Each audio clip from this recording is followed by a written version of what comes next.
Hello বন্ধুরা, movie নিয়ে গল্প ইউটিউব চ্যানেলে তোমাদের স্বাগতম। আশা করি সবাই অনেক ভালো আছো। আজ আমি হাজির হয়েছি 2008 সালে মুক্তিপ্রাপ্ত একটি American superhero cinema the dark night নিয়ে, যেটি ক্রিস্টোফার নোলানের বিখ্যাত ডার্ক নাইট ট্রিলজির দ্বিতীয় মুভি। তো আর ইন্ট্রোডাকশন বিস্তারিত না করে চলো এখন সোজা চলে যায় মূল ভিডিওর দিকে। গল্পের শুরুতেই আমরা দেখতে পাই মুখোশধারী একদল অপরাধী গোথাম শহরের একটি ব্যাংকে পরিকল্পিতভাবে ডাকাতি করছে।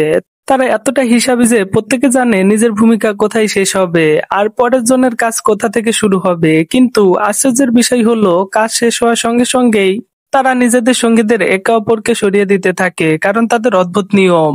দলের মাথা কমলে ভাগ বেড়ে যায়, ফলে সন্দেহ, অবিশ্বাস, লোভ একসঙ্গে কাজ করে আর একে একে সবাই পড়ে যায়। ডাকাতির একদম শেষ পর্যায়ে যখন প্রায় সব কাজ শেষ, তখন একমাত্র যে অপরাধী বেঁচে থাকে সেই নিজেকে জোকার হিসেবে প্রকাশ করে, অর্থাৎ সেই রহস্যময় ক্রিমিনাল যার কথা আমরা প্রথম মুভিতে একদম শেষের দিকে অফিসার গর্ডনের মুখে শুনেছিলাম, যে ব্যাটম্যানকে জোকার নামের এক অপরাধীর ব্যাপারে সতর্ক করছিল। বোঝাই যাচ্ছে গোথাম এখন এমন এক খেলোয়াড়ের মুখোমুখি যার নিয়মটাই হলো নিয়ম না মানা। ডাকাতির পরবর্তী তদন্তে অফিসার গর্ডন এবং ব্যাটম্যান দুজনেই ব্যাংকে উপস্থিত হয়। তাদের কথোপকথন থেকে বোঝা যায় ব্যাটম্যান ইতিমধ্যেই কিছু অবৈধ টাকার উপর বিশেষ কারসাজি করছিল, ট্রেস করার জন্য, যাতে ওই টাকা কোথায় নামছে, কোন ব্যাংকে জমা পড়ছে সেটা ট্র্যাক করা যায়। গর্ডন বিভিন্ন ডিটেকটিভের মাধ্যমে ওই কারসাজি করা টাকা কালোবাজারে ড্রাগ কেনার কাজে লাগিয়ে দিয়েছিল, যাতে টাকা ব্যাংকে ঢুকলে নাম ধরা যায়। ইতিমধ্যে 5টি ব্যাংক তালিকাভুক্ত যেখানে ওই টাকা জমা পড়েছে। প্ল্যান হলো ওই 5টি ব্যাংকে একসঙ্গে রেড দিয়ে আন্ডারওয়ার্ল্ডের বড় বড় খেলোয়াড়দের আর্থিক রুট কেটে দেওয়া। এইসবের মধ্যেই গর্ডন যখন ব্যাটম্যানের কাছে জোকার নিয়ে মতামত চায়, ব্যাটম্যান ক্যাজুয়ালি বলে একজনকে নিয়ে চিন্তা না করে নেটওয়ার্কটাই ধরা জরুরি। তারা চাইছে শহরকে অপরাধমুক্ত করতে, যদিও অপরাধ আগের থেকে কমেছে। ব্যাটম্যান এতটাই ইন্সপিরেশনাল হয়ে উঠেছে যে সাধারণ লোকজনও তার মতো সেজে অপরাধীদের থামাতে ঝাঁপাচ্ছে। কিন্তু ব্যাটম্যান এতে খুশি নয়, কারণ এটা বিপজ্জনক। সে চায় না কেউ তার নামে ঝুঁকিতে পড়ুক। একটা দৃশ্যে দেখি ডক্টর কেন আবার ছায়া থেকে বেরিয়ে এসেছে। তার হ্যালুসিনোজেনিক স্প্রে কালোবাজারে তুলেছে, কিন্তু নকল ব্যাটম্যান বাধা দেয়। কিন্তু ঠিক সেই সময় আসল ব্যাটম্যান হাজির হয়ে ক্রেন সহ এক ডুপ্লিকেট ব্যাটম্যানকেও বেঁধে রাখে, যাতে পুলিশ এসে গ্রেপ্তার করতে পারে। যখন ডুপ্লিকেট ব্যাটম্যান জিজ্ঞেস করে সে তো সাহায্যই করছে, তাহলে বেঁধে রাখার মানে? ব্যাটম্যান পরিষ্কার করে বলে তার সাহায্য দরকার নেই, কারণ আন্ডারওয়ার্ল্ড এখন ব্যাটম্যানের বিরুদ্ধে, আর কেউ তার মতো সাজলে সহজেই টার্গেট হয়ে যাবে, এটা সে চায় না। পাশাপাশি গর্ডন হাজির হয় শহরের নবনিযুক্ত জেলা অ্যাটর্নি হার্ভি ডেন্টের কাছে। গর্ডন তার তালিকাভুক্ত 5 ব্যাংকে রেড দেওয়ার ওয়ারেন্ট চায়। হার্ভি ওয়ারেন্ট দেয়, কিন্তু শর্ত রাখে সে ব্যাটম্যানের সঙ্গে দেখা করতে চায়। মানে শুধু আইন নয়, ফিল্ড অপারেশনে সে যুক্ত হতে চায়, কারণ তার লক্ষ্য অপরাধীকে শাস্তি দেওয়া, ফাঁকফোকর দিয়ে ছাড় দেওয়া নয়। সে বর্তমানে অপরাধীদের নতুন নেতা মারনের বিরুদ্ধে কোর্টে বারবার দাঁড়াচ্ছে, কিন্তু সিস্টেম, আইনজীবীর চাল, ভয় দেখানো, এসব মিলে সে ফেল করছে। তাই গর্ডনের সঙ্গে হাত মেলাতে চায়। অন্যদিকে শহরের বড় মাফিয়া গোপনে বৈঠকে বসে, কারণ গোপনে খবর এসেছে খুব তাড়াতাড়ি তাদের টাকার ট্রাকগুলো রেড পড়তে পারে।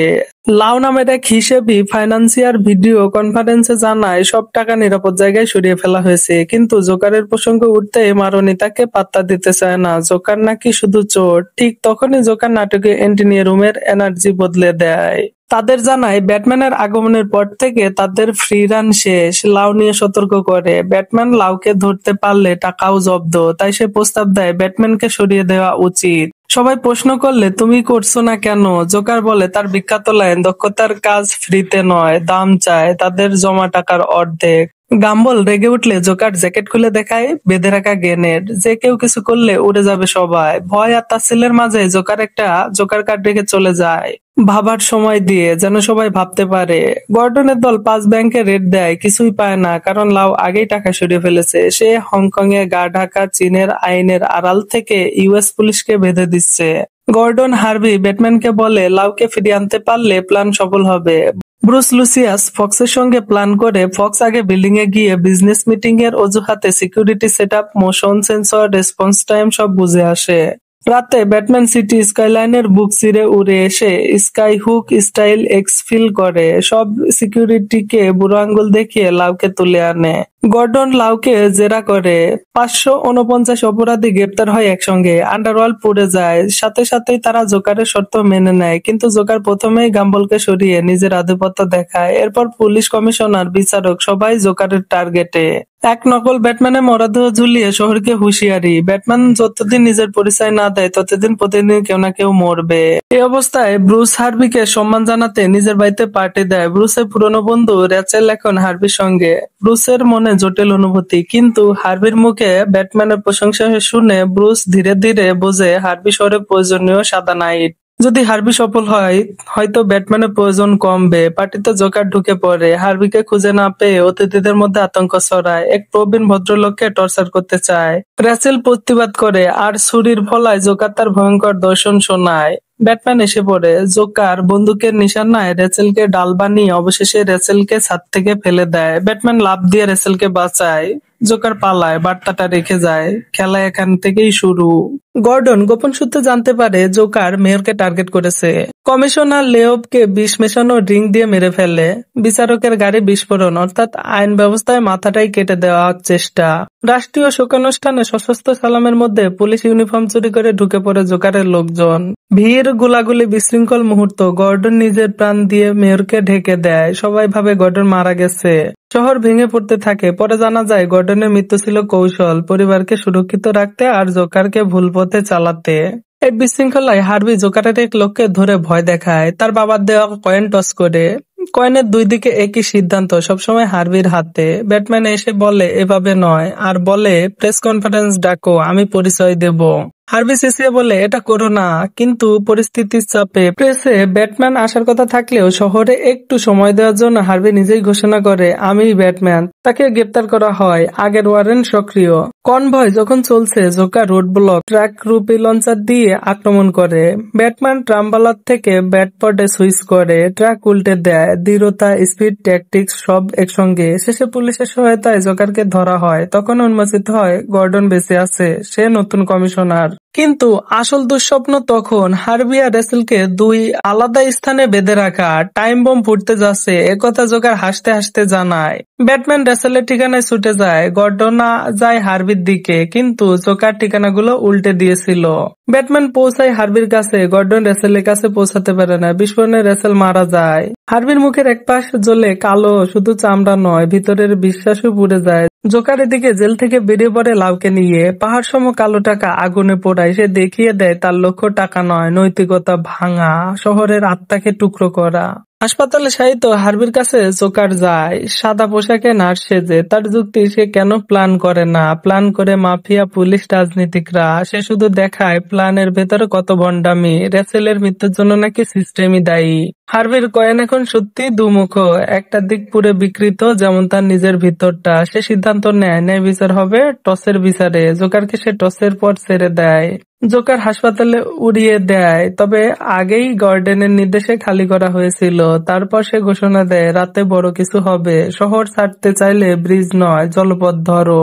শহর জুড়ে আতঙ্ক ছড়িয়ে পড়ে। দুটি বড় ফেরি ছাড়ে, একটিতে সাধারণ মানুষ আর একটিতে বন্দী অপরাধী।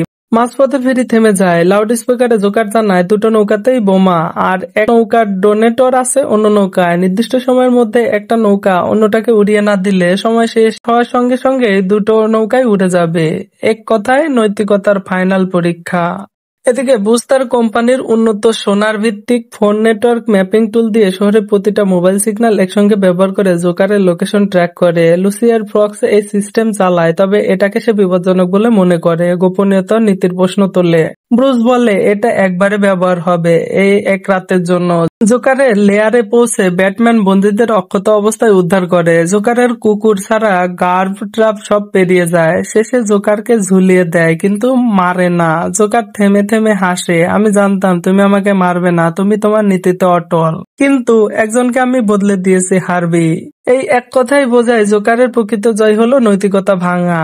ওদিকে হার্বি শুরু করে প্রতিশোধের বিচার। রেচেলের মৃত্যুর জন্য দায়ী বলে যাদের বিশ্বাস করে তাদের একে একে ধরে টসের বিচারে শাস্তি দেয়। কিছু দুর্নীতিগ্রস্ত অফিসার, কিছু মাফিয়া, সবাই তার কয়েনের দয়ায় দোলা চলে। শেষে সে খুঁজে পায় রেচেলের মৃত্যুর সঙ্গে জড়িত ঘটনাক্রমে গার্ডেনের দলে ব্যর্থতা। সে গার্ডেনের পরিবারের উপর হাত বাড়ায়। রেচেল যেখানে মারা গিয়েছিল সেখানে গার্ডেনের স্ত্রী সন্তানকে বেঁধে এনে দাঁড় করায়। বার্তা পরিষ্কার, তোমার অবহেলায় আমি সব হারিয়েছি, এখন তুমি বুঝবে সব হারানোর মানে কি। গর্ডন ক্ষমা চায়, বোঝাই সে ভুল করেছে কিন্তু ইচ্ছাকৃত নয়।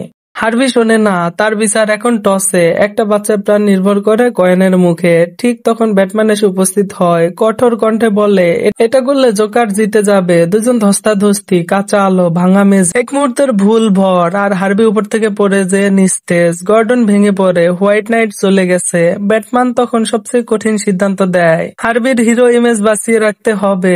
শহরের আশা যদি ভেঙে যায় তবে জোকার সত্যিই জিতবে। তাই হার্বি যে 5টি খুন করেছে তার দায় নেবে ব্যাটম্যান নিজে। সে পালায় অন্ধকারে, পুলিশ তার পিছু নেয়। গর্ডন ব্যাট সিগন্যাল ভেঙে দেয় ও ব্যাটম্যানের প্রতীক ভেঙে দেয়, যাতে লোকেরা বিশ্বাস করে ব্যাটম্যানই অপরাধী।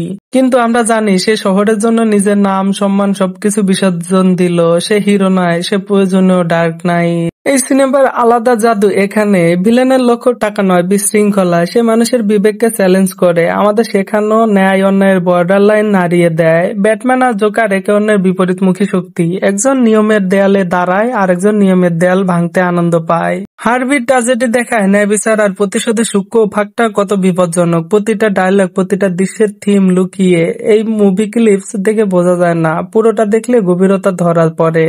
তাই আমি রিকমেন্ড করব হাতে সময় নিয়ে পুরোটা দেখুন। ব্যাখ্যা শুনে মোট গল্প জানা যায়, কিন্তু এই ফিল্মের আসল শক্তি অনুভব করতে হলে প্রতিটা দৃশ্য, প্রতিটা বিরতি, প্রতিটা নিঃশ্বাস দেখা জরুরি। আজকের মুভি এই পর্যন্ত। মুভিটা কেমন লাগলো তা অবশ্যই কমেন্ট করে জানাও। যদি ভালো লাগে লাইক, কমেন্ট আর শেয়ার করবা কিন্তু ধুমায়ে। আর যদি চ্যানেলে নতুন হও তাহলে অবশ্যই সাবস্ক্রাইব করে বেল আইকন অন করে রাখো নতুন মুভি এক্সপ্লেন ভিডিও সবার আগে পেতে। দেখা হবে পরের ভিডিওতে, ততক্ষণ সবাই ভালো থাকো। আল্লাহ হাফেজ।